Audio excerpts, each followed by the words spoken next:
SIR নিয়ে প্রতিবাদ নয়। একটা জায়গা যেটা হচ্ছে সেটা হচ্ছে বিরোধী দলটা এর আগেও আজকে 2025 সালে দাঁড়িয়ে এসআইআর হচ্ছে গোটা ভারতবর্ষের 12টি রাজ্যে আজকের দিনে দাঁড়িয়ে। তেমনি একইভাবে আমাদের রাজ্যে 2002 সালে লাস্ট এসআইআর হয়েছিল, সেখানে আমাদের প্রতিবাদের বিষয়টা নয়। কিন্তু যে এসআইআরের ধরন, যা এসআইআর কথাবার্তা যেটা চলছে, অর্থাৎ বিরোধী দলনেতা হিসাবে যে কথাটি বলছেন, মানুষের মধ্যে একটা আতঙ্ক সৃষ্টির পরিবেশ তৈরি করে দিচ্ছেন। ফলে এটাই আমাদের প্রতিবাদের বিষয়।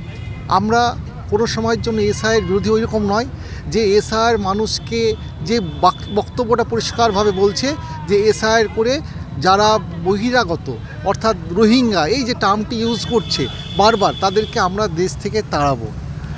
পরিষ্কার আমরা এর আগে বিহারে নির্বাচন চলছে, অর্থাৎ আজকে লাস্ট দফা।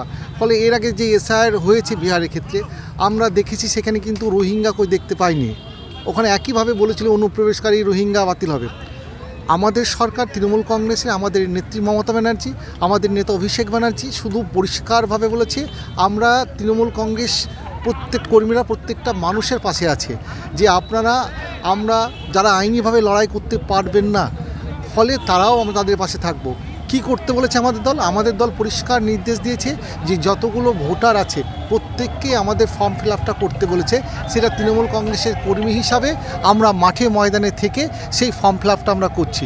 আমার 28 নম্বর ওয়ার্ডে কাউন্সিলর, আমি বহরমপুর পৌরসভার, দেখুন আমার অফিসে এখনও কিন্তু ফর্ম ফিল আপ চলছে, আমাদের কর্মীরা একদম অ্যাক্টিভভাবে কাজ করছে। ফলে এই জায়গাটার ক্ষেত্রে আমরা তৃণমূল কংগ্রেসের কর্মীরা মানুষের পাশে থাকার জন্য যে আপনারা ফর্ম ফিল আপটা সঠিকভাবে করুন এবং প্রত্যেকটা ফর্ম যেমন বিএলওকে একটা কপি জমা দেবেন, একটা কপি রাখুন, সেটা আমাদের দল নির্দেশ দিয়েছে। ফলে সেই জায়গাটার ক্ষেত্রে কোনো কারণের জন্য, কারণ ইলেকশন কমিশনকে আমরা ভরসা করতে পারছি না। কেন ভরসা করতে পারছি না?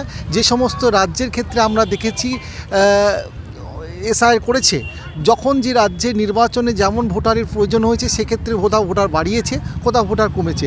আমরা যদি মহারাষ্ট্রের ক্ষেত্রে লক্ষ্য করি সেখানে দেখবেন একরকম ঘটনা ঘটেছে, আমরা যদি বিহারের ক্ষেত্রে দেখি সেখানে একরকম ঘটনা ঘটছে। অর্থাৎ এখন বাংলার ক্ষেত্রে বিজেপি বা বিরোধী দলনেতা যেভাবে মন্তব্য করছে তার প্রতিবাদ আমাদের তৃণমূল কংগ্রেস করছে মাঠে ময়দানে থেকে, এবং পরিষ্কার এটাই হচ্ছে আমাদের প্রতিবাদের জায়গা, অন্য কিছু নয়।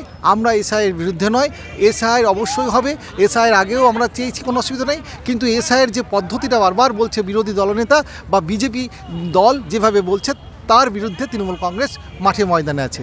বছর ঘুরলেই বিধানসভা নির্বাচন, এসআইআর প্রভাব নির্বাচনে পড়তে বলে মনে করছেন?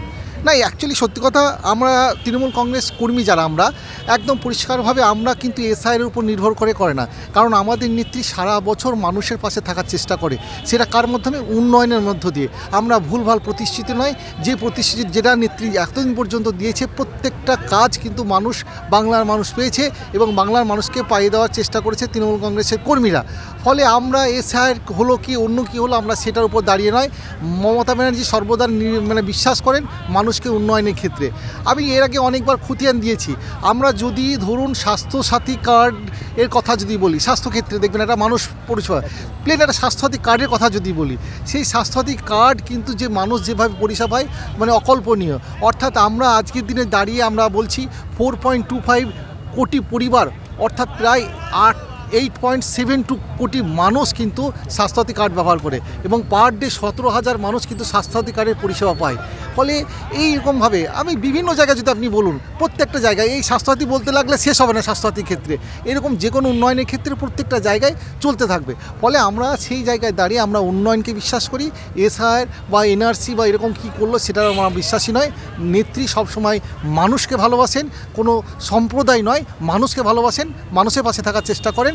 তাই সেই দলের তৃণমূল কংগ্রেসের কর্মী হিসাবে আমরা মানুষের পাশে থাকার চেষ্টা করি এবং মানুষের পাশে থেকে মানুষের কাজ করার চেষ্টা করি। এটাই হচ্ছে আমাদের লক্ষ্য। দাদা, রাজ্যের মধ্যে বহরমপুর পৌরসভা উন্নয়নের দিক থেকে অনেকটাই এগিয়ে। হ্যাঁ, সামনে নির্বাচন, তার আগে কতটা কি উন্নয়ন বাকি আছে আপনাদের? আপনি এই রাত্রে শহরে যদি দেখেন, সত্যি কথা সদর শহর সত্যি কথা ওইরকমভাবে উন্নয়ন বাকি বলে আমরা কিছু দেখতে পাই না মানুষের ক্ষেত্রে। মানুষের যে চাহিদা, ধরুন একটা এই মাঠে লাইট খারাপ হতে পারে, ফলে সেই জায়গাটার ক্ষেত্রে লাইটটা সারানোর কথা বলে। তাছাড়া এমনি মানুষের ক্ষেত্রে জল, স্বাস্থ্য থেকে শুরু করে যে প্রত্যেকটা, এবং কনজারভেন্সি ডিপার্টমেন্টের যে কাজ আমাদের এখানে 3 বার পরিষ্কার হয় এবং রাত্রিবেলা দেখবেন নোংরা গাড়িগুলো কিন্তু নোংরা উঠিয়ে নিয়ে যাচ্ছে। ফলে বহরমপুর পৌরসভা মানুষের পাশে সর্বদা সময় আছে এবং এখানকার পৌরপ্রধান থেকে শুরু করে প্রত্যেকটা কাউন্সিলর সর্বদা মানুষের পাশে থেকে মানুষকে পরিষেবা দেওয়ার চেষ্টা করে। ফলে পরিষেবার ক্ষেত্রে যে ছোটোখাটো কাজ সবসময়ের জন্য থাকে সেগুলো কাজগুলো বাকি আছে, এমনি বড় কাজ সেক্ষেত্রে আমাদের তেমন কোনো বাকি নেই। এই দুই একটা ড্রেনের ক্ষেত্রে সমস্যা আমাদের ছিল, এটা অনেকটাই কভার হয়ে গেছে।